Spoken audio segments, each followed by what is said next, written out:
Hello or welcome back to new 8th episode of Forgotten Feats. Today I will tell you about the most important aspect of Nagato's power, the 6th path of pain. Swakage said the programmer and others are not talking about this aspect. It's sad and scary because it's the most important thing. Understanding it will change how you look at Pain's fight against Naruto, Jiraiya or even Konohamaru. As always, check the description, subscribe if you like it. Let's start intro.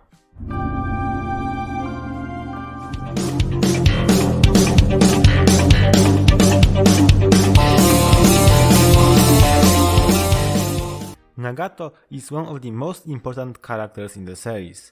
He's called the Third Sage, the Child of Destiny. For many, his powers are an example or role model of what it means to be strong in the series.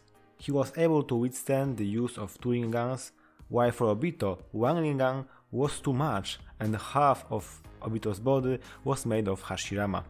He defeated Jiraiya, Naruto and the entire Konoha, and in the end, he ended his life on his own. Most, however, do not understand one thing: 6th path of pain. People do not understand how at one point one path fights against 6th Naruto and other is destroyed by a Konohamaru. This panel brings the answer. Here we see Nagato tooling off 5 paths to stage 1 before using Shinra Tensei, and this is decay. The paths of pain are just dead bodies, guided and controlled by Nagato from distance by roads or chakra receivers. They don't have their own chakra.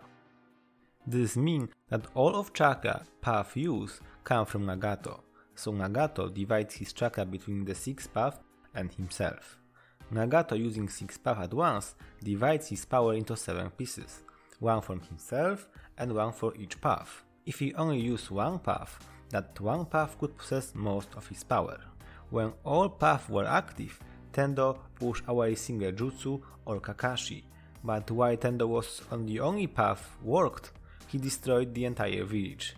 This is the difference in powers.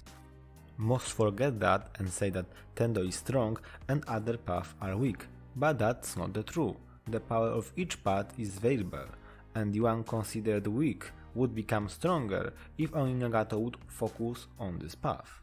So, destroying one path by Konohamaru is not a bad thing, for 2 reasons. 1. Rasengan is very powerful technique that hurt and defeated even Kabuto in the first part, and Kabuto was on the level of Kakashi, so that's great achievement. Konohamaru injured one path, while other 5 faced heavy battle, so this path at its best was only of 1/7 of Nagato's power.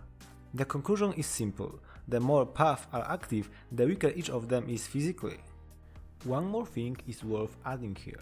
Nagato sends his chakra over a great distance, and it has limitation. To use strong techniques like Chibaku Tensei, Tendo had to be close to Nagato's body. And this means that the closer Nagato is to the path is stronger. So this is another weakness. Konohamaru destroyed one path, while all 6 were active and Nagato was out of the village. Naruto destroyed one path with one blow, but 6 paths were active. Naruto needed 2 Rasengan to defeat one path when 4 were active, and final path, Tendo, fought 6th Naruto in Konoha alone, and while being closer was almost able to seal the Kurama. Never forget that the more active paths there are, the weaker each path is. This is the most important element of Pain's power. In combat with some opponents, using 6th path will be better, with others it will be worse, but that statement to start with debate. Hope you like this movie. If you have any comments or advice, write in the comment. Have a nice day.